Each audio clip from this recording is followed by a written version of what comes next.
ദേവാമൃതം.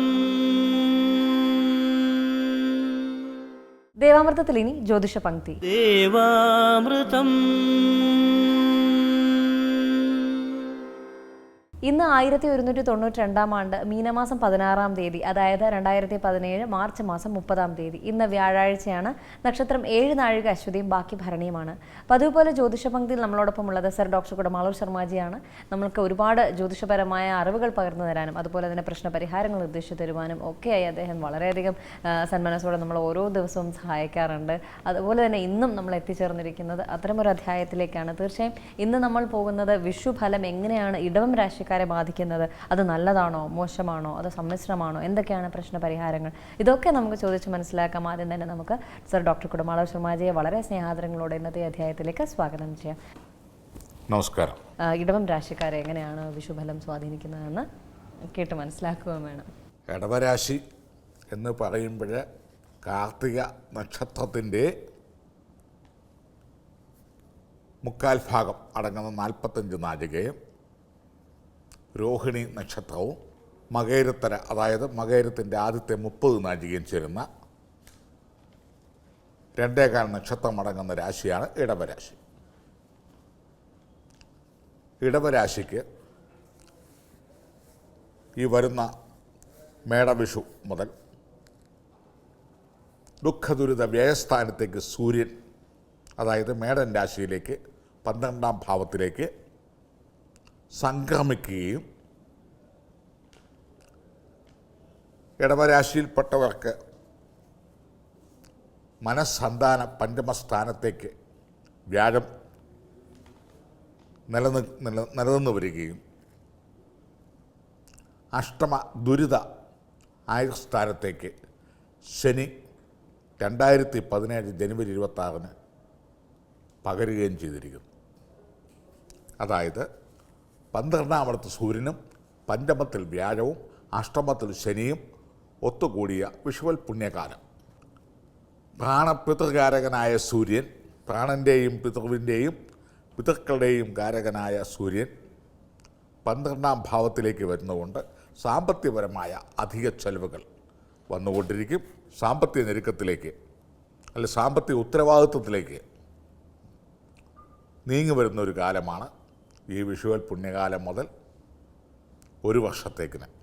കുടുംബത്തിൽ അവനവൻ്റെ രക്തബന്ധത്തിൽപ്പെട്ട പിതൃക്കളുടെയും പിതാമഹന്മാരുടെയും വേർപാടുകൾ ഉണ്ടാവാനുള്ള സാധ്യതയും, സർക്കാർ തലത്തിൽ ഏതെങ്കിലും കഷ്ടനഷ്ടാദികളോ അല്ലെങ്കിൽ അധിക ചെലവുകൾ വരുവാനോ ഉള്ള സാധ്യതയും, മനസ്സന്താന സ്ഥാനത്ത് വ്യാഴം നിൽക്കുന്നതിനാൽ സന്താനകാരകനായ വ്യാഴം സന്താനസ്ഥാനത്ത് നിൽക്കുന്നത് സന്താനങ്ങളെ സംബന്ധിച്ചുള്ള ഇച്ഛാഭംഗമോ മനോക്ലേശമോ മനോദുരിതങ്ങളോ, മക്കളുടെ ദാമ്പത്യം സംബന്ധിച്ച് ഇച്ഛാഭംഗം ഗ്രഹസ്ഥകളോ വന്നു ചേരുന്ന കാലമാണ്. കമിതാക്കൾ പരസ്പരം കലഹിച്ചു പിരിയുവാനോ അവരുടെ മുന്നോട്ടുള്ള പ്രയാണത്തിന് തടസ്സം വരുവാനോ കണ്ടുമുട്ടാനോ ഉള്ള സാധ്യതകളെല്ലാം വിരളമായി വരുന്നു. ദാമ്പത്യ ബന്ധത്തിൽ ഇരിക്കുന്നവർക്ക്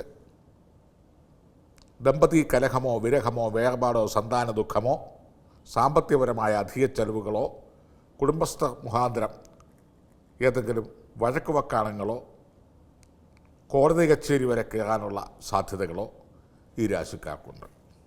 അപ്പം മംഗളകർമ്മങ്ങളും ഉദ്യോഗലബ്ധി, വിദേശാദി യാത്രകൾ, മറ്റ് ഗ്രഹനിർമ്മാണം, ഇങ്ങനെ ഭൗതിക സംബന്ധമായ കാര്യങ്ങൾ, ശുഭകാര്യങ്ങൾ, മംഗളകാര്യങ്ങൾ, നിശ്ചയിക്കപ്പെട്ട കാര്യങ്ങൾ, ഗവൺമെൻറ് തലത്തിൽ നിന്ന് ലഭിക്കേണ്ടതായ ആനുകൂല്യങ്ങൾ, ഇവയ്ക്കെല്ലാം തടസ്സം, കാലതാമസം, മാറ്റിവെക്കപ്പെടുക ഇത്യാദികളും, വർഷാവസാനം മുതൽ അല്പാൽപമായി സാമ്പത്തിക ലബ്ധി, കടബാധ്യതകൾ തീരാനുള്ള യോഗങ്ങൾ, മുടങ്ങിക്കിടന്ന കാര്യങ്ങൾ നടപ്പിൽ വരുത്താനുള്ള യോഗങ്ങൾ, സന്താനങ്ങളുടെ ബന്ധുക്കളാൽ നേരിട്ടുകൊണ്ടിരുന്ന ദുരിതങ്ങൾക്കെല്ലാം മോചനങ്ങൾ, ഇവയെല്ലാം വരാനുള്ള സാധ്യതയുണ്ട്. ബിസിനസ്സുകാർക്ക് കൂടുതൽ പണം ഇപ്പം മുടക്കാതിരിക്കുന്നതാണ് നല്ലത്. കാരണം എത്ര മുടക്കിയിരുന്നാലും ബിസിനസ്സിൽ എടുത്തു കാണത്തക്ക നിലയിൽ ഒന്നും കാണത്തില്ല. വരുമാനങ്ങൾ കുറഞ്ഞു വരികയും ചെയ്യും. അതുകൊണ്ട് കൂടുതൽ സാമ്പത്തികപരമായിട്ട് കച്ചവടം നടത്തുന്നവർ, വൻകിട കോൺട്രാക്ടേഴ്സ്, എന്നിവ കൂടുതൽ പണം മുടക്കി ഇപ്പോൾ ഒന്നും ചെയ്യാതിരിക്കുന്നതാണ് നല്ലത്. ഈ രാശിക്കാരുടെ ദോഷപരിഹാരാർത്ഥം ശനിയാഴ്ച ദിവസങ്ങളിൽ ശാസ്താശിവ ക്ഷേത്ര ദർശനം, നീരാഞ്ജനം, നെയ് വിളക്ക് മുതലായവയും, കുടുംബ ബന്ധങ്ങളിൽ നട്ടം തിരിയുന്ന ദമ്പതികൾക്ക് ശനിയാഴ്ച ഒരിക്കൽ നീരാഞ്ജനാദി വഴിപാടുകൾ ഇത്യാദി കാര്യങ്ങളൊക്കെ ചെയ്ത് തടസ്സങ്ങളും ലഘൂകരിപ്പിക്കേണ്ടതാണ്. ആരോഗ്യപരമായി രോഗത്തിൽ കിടക്കുന്നവർക്ക് രോഗം വഷളാവാതിരിക്കാനുള്ള കൂടുതൽ ശ്രദ്ധ വേണം. ഔഷധാദി കാര്യങ്ങൾ ഡോക്ടർ കൺസൾട്ടേഷനൊക്കെ റെഗുലറായിട്ട് നടത്തിക്കൊണ്ടിരിക്കണം. യാതിലും വിട്ടുവീഴ്ചകൾ ചെയ്യാൻ പാടില്ല. സാഹസികപരമായ യാത്രകൾ, അസമയത്തുള്ള യാത്രകൾ, അതുപോലെ തന്നെ പരിചയമില്ലാത്ത വ്യക്തികളുമായിട്ടുള്ള കൂട്ടിച്ചങ്ങാതിത്ത കാര്യങ്ങൾ, കൊടുക്കൽ വാങ്ങലുകളെല്ലാം തൽക്കാലം ഒരു വർഷത്തേക്ക് ഇത് മാറ്റിവെക്കുന്നതാണ് നല്ലത്. ശനിയാഴ്ച ദിവസങ്ങളിൽ ശനിപ്രീതികരങ്ങളായ ശനിപത്മം വിട്ട് ജലകന്ധപുഷ്പധൂപദീപ ജലാന്തം, നീലാഞ്ജന സമാരാഭം രവിപുത്രം യമാഗ്രജം ഛായ മാർത്താണ്ഡ സംഭൂതം തന്നമാമി ശനീശ്വരം എന്നിത്യാദികളുള്ള ശനിസ്തോത്രങ്ങൾ കൊണ്ടോ, ജപാകുസുമ സങ്കാശം കാശ്യപേയം മഹാത്വിതിം തമഗ്നം സർവപാപഗ്നം ഭാസ്കരം പ്രണമാമ്യഹം എന്ന സൂര്യഗായത്രി കൊണ്ടോ, സൂര്യസ്തോത്രാദികൾ കൊണ്ടോ സൂര്യദേവനെയും ശനിദേവനെയും സംപ്രീതമാക്കിക്കൊണ്ടിരിക്കുകയാണ് ഒരു വർഷത്തേക്കിന്, പ്രത്യേകിച്ച് ഈ വർഷാവസാനം വരെ ഈ രാശിക്കാർക്ക് നല്ലത്. ജ്യോതിഷപംക്തിയുടെ ഇന്നത്തെ അധ്യായം ഇവിടെ പൂർണ്ണമാവുകയാണ്. ജ്യോതിഷപരമായ മാർഗ്ഗനിർദ്ദേശങ്ങൾ ഡോക്ടർ കുടമാളൂർ ശർമാജിയിൽ നിന്ന് അറിയുവാൻ ആഗ്രഹിക്കുന്നു. താഴെ കാണുന്ന നമ്പറിൽ അദ്ദേഹത്തെ കോൺടാക്ട് ചെയ്യാവുന്നതാണ്. പ്രശ്നപരിഹാരങ്ങൾ സ്വായത്തമാക്കാവുന്നതാണ്.